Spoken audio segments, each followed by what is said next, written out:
આમ તો એવું કહે છે કે ભાગવતના શ્લોકો ખાલી એમનેમ સાંભળશો ને તોય ફળ મળશે. કાલ વ્યાલ મુખ ગ્રાસ ત્રાસ નિર્ણાશ હેતવે, એટલે કે આપણે બધા જ કાળનો કોળિયો એક દિવસ થઈ જવાના છીએ. આમાં કોઈ બચવાનું નથી, વાસ્તવિકતા રહેલી છે. એક વખત આપણા ફોટા પણ લાગશે ત્યાં આગળ.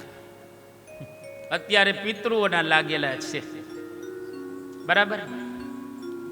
એક વખત આપણા ફોટા પણ ત્યાં આગળ લાગશે. કાલ વ્યાલ મુખ ગ્રાસ ત્રાસ નિર્ણાશ હેતવે, પણ એ કાળમાંથી ઉગરી શકાય છે, કાળમાંથી બચી શકાય છે, કાળની પર થઈ શકાય છે. જેનું નામ પૃથ્વી ઉપરથી કોઈ દિવસ જાય નહીં, સમજી લેવું એ કાળથી પર થઈ ગયો. જેનું નામ પૃથ્વી ઉપરથી કોઈ દી જાય નહીં, સમજી લેવું કાળથી પર થઈ ગયો.